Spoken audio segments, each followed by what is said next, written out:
2 Samuel pasal 8. Kemenangan-kemenangan Daud.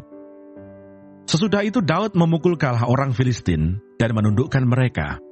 Lalu Daud mengambil kendali pemerintahan atas ibu kota dari tangan orang Filistin. Dan ia memukul kalah orang Moab, lalu sambil menyuruh mereka berbaring di tanah, ia mengukur tempat mereka dengan tali. Diukurnya 2 kali panjang tali itu untuk mematikan, dan 1 tali penuh untuk membiarkan hidup. Maka orang Moab takluk kepada Daud dan harus mempersembahkan upeti. Selanjutnya Daud memukul kalah Hadadezer bin Rehob, Raja Zoba, ketika ia pergi memulihkan kekuasaannya pada sungai Efrat. Daud menawan daripadanya 1.700 orang pasukan berkuda dan 20.000 orang pasukan berjalan kaki. Lalu Daud menyuruh memotong urat keting segala kuda kereta, tetapi dengan meninggalkan 100 ekor kuda kereta. Lalu orang Aram dari Damsyik datang menolong Hadadezer, Raja Zoba. Tetapi dari antara orang Aram itu, Daud menewaskan 22.000 orang. Kemudian Daud menempatkan pasukan-pasukan pendudukan di daerah orang Aram dari Damsyik. Orang Aram itu takluk kepada Daud dan harus mempersembahkan upeti. Tuhan memberi kemenangan kepada Daud kemanapun ia pergi berperang. Sesudah itu Daud mengangkut perisai-perisai emas yang dipakai oleh anak buah Hadadezer, lalu membawanya ke Yerusalem. Dan dari Betah dan dari Berotai, yaitu kota-kotanya Hadadezer, Raja Daud mengangkut amat banyak tembaga. Ketika didengar tahu Raja Hamat bahwa Daud telah memukul kalah seluruh tentara Hadadezer, maka Tahu mengutus Yoram anaknya kepada Raja Daud untuk menyampaikan salam dan mengucapkan selamat kepadanya, karena ia telah berperang melawan Hadadezer dan memukul dia kalah. Sebab Hadadezer sering memerangi Tahu. Dan Yoram membawa barang-barang perak, emas dan tembaga. Juga barang-barang ini dikhususkan Raja Daud bagi Tuhan, bersama-sama perak dan emas yang berasal dari segala bangsa yang ditaklukkannya, yakni perak dan emas dari orang Aram, dari orang Moab, dari Bani Amon, dari orang Filistin, dari orang Amalek, dan dari jarahan yang dirampas dari Hadadezer bin Rehob, Raja Zoba. Demikianlah Daud mendapat nama, dan ketika ia pulang, ia menewaskan 18.000 orang Edom di lembah Asin. Lalu ia menempatkan pasukan-pasukan pendudukan di Edom. Di seluruh Edom ditempatkannya pasukan-pasukan pendudukan, sehingga seluruh Edom diperbudak oleh Daud. Tuhan memberi kemenangan kepada Daud kemanapun ia pergi berperang. Pegawai-pegawai Daud. Demikianlah Daud telah memerintah atas seluruh Israel dan menegakkan keadilan dan kebenaran bagi seluruh bangsanya. Yoab anak Seruya menjadi panglima, Yosafat bin Ahilud menjadi bendahara negara, Zadok bin Ahitub dan Abimelech bin Abiatar menjadi imam, seraya menjadi panitera negara. Benaya bin Yoyada menjadi panglima orang Kreti dan orang Pleti, dan anak-anak Daud menjadi imam.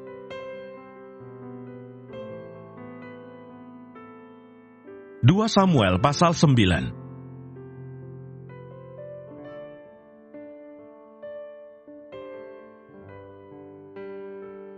Daud dan Mefiboset. Berkatalah Daud, "Masih adakah orang yang tinggal dari keluarga Saul? Maka aku akan menunjukkan kasihku kepadanya, oleh karena Yonatan." Adapun keluarga Saul mempunyai seorang hamba yang bernama Siba. Ia dipanggil menghadap Daud. Lalu raja bertanya kepadanya, "Engkaukah Siba?" Jawabnya, "Hamba tuanku." Kemudian berkatalah raja, "Tidak adakah lagi orang yang tinggal dari keluarga Saul? Aku hendak menunjukkan kepadanya kasih yang dari Allah." Lalu berkatalah Siba kepada raja, "Masih ada seorang anak laki-laki Yonatan yang cacat kakinya." Tanya raja kepadanya, "Di manakah ia?" Jawab Siba kepada raja, "Dia ada di rumah Makir bin Amiel di Lodebar." Sesudah itu Raja Daud menyuruh mengambil dia dari rumah Makir bin Amiel dari Lodebar. Dan Mefiboset bin Yonatan bin Saul masuk menghadap Daud. Ia sujud dan menyembah, kata Daud, "Mephiboset," jawabnya, "inilah hamba tuanku." Kemudian berkatalah Daud kepadanya, "Janganlah takut, sebab aku pasti akan menunjukkan kasihku kepadamu, oleh karena Yonatan, ayahmu. Aku akan mengembalikan kepadamu segala ladang Saul, nenekmu, dan engkau akan tetap makan sehidangan dengan aku." Lalu sujudlah Mephiboset dan berkata, "Apakah hambamu ini, sehingga engkau menghiraukan anjing mati seperti aku?" Lalu raja memanggil Siba, hamba Saul itu, dan berkata kepadanya, "Segala sesuatu yang adalah milik Saul dan milik seluruh keluarganya, kuberikan kepada cucu tuanmu itu. Engkau harus mengerjakan tanah baginya. Engkau, anak-anakmu, dan hamba-hambamu, dan harus membawa masuk tuaiannya, supaya cucu tuanmu itu ada makanannya. Mephiboset, cucu tuanmu itu, akan tetap makan sehidangan dengan aku." Siba mempunyai 15 orang anak laki-laki dan 20 orang hamba. Berkatalah Siba kepada raja, "Hambamu ini akan melakukan tepat seperti yang diperintahkan tuanku raja kepadanya." Dan Mephiboset makan sehidangan dengan Daud sebagai salah seorang anak raja. Mephiboset mempunyai seorang anak laki-laki yang kecil yang bernama Mika. Semua orang yang diam di rumah Siba adalah hamba-hamba Mephiboset. Demikianlah Mephiboset diam di Yerusalem, sebab ia tetap makan sehidangan dengan raja. Adapun kedua kakinya timpang. 2 Samuel pasal 10.